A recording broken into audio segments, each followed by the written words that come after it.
Саламатсыздар ма, құрметті ата-аналар? Бүгінгі әкелер форумына қош келдіңіздер.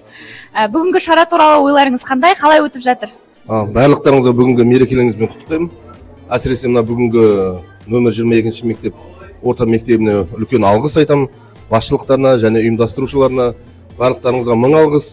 Өте керемет күтіп жатыр. Балдар да сіздердің тараптарыңыздардан өте керемет барлығы.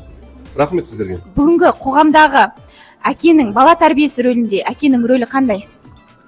Әкенің рөлі деген үлкен рөлі болып есептеледі. Әке қалай жүріп тұрады, балалар солай өсіп өнеді ғой.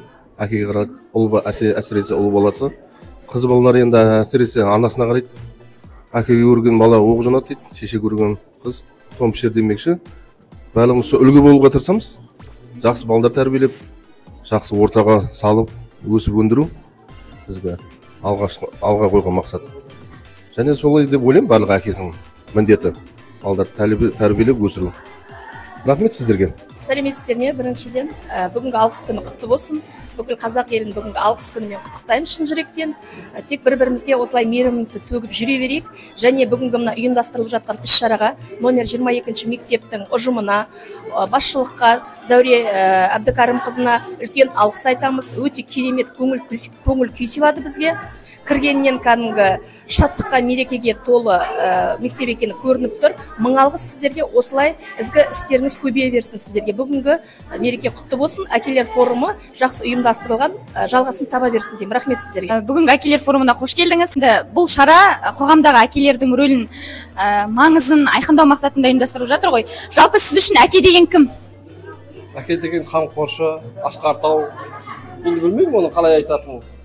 Бірақ енді осы баланы, ұл қызымызды тура жол көрсетіп, бағыт-бағдар көрсетіп, оқытып, білімді болып, халыққа қызмет жасайтын, елімізге үлес қосатын азаматшалардың қорған деп есептеймін өз басым.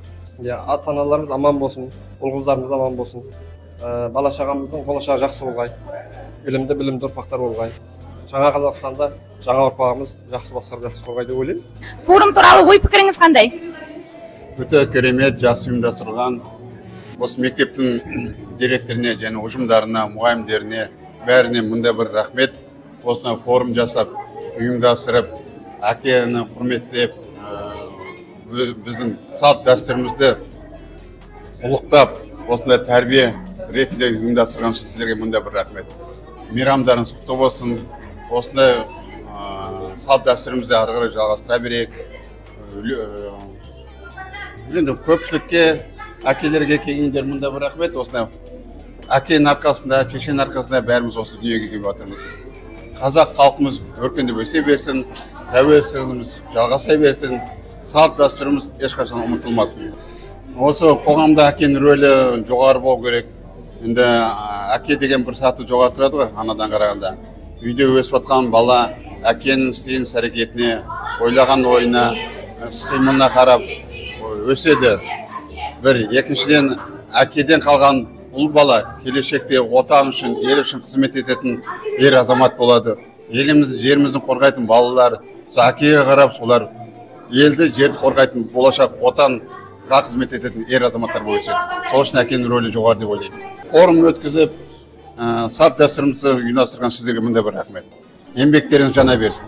Ассалаумағалейкум, барша мектепке келуші ата-аналар, мұғалімдер, бүгінгі болып жатқан форум, ата-аналарға арналған форумға осы 22-ші мектептің директоріне және оны ұйымдастырып жатқан ұйымдастырушы алқасына, мұғалімдерге, апайларға алғысымыз шексіз.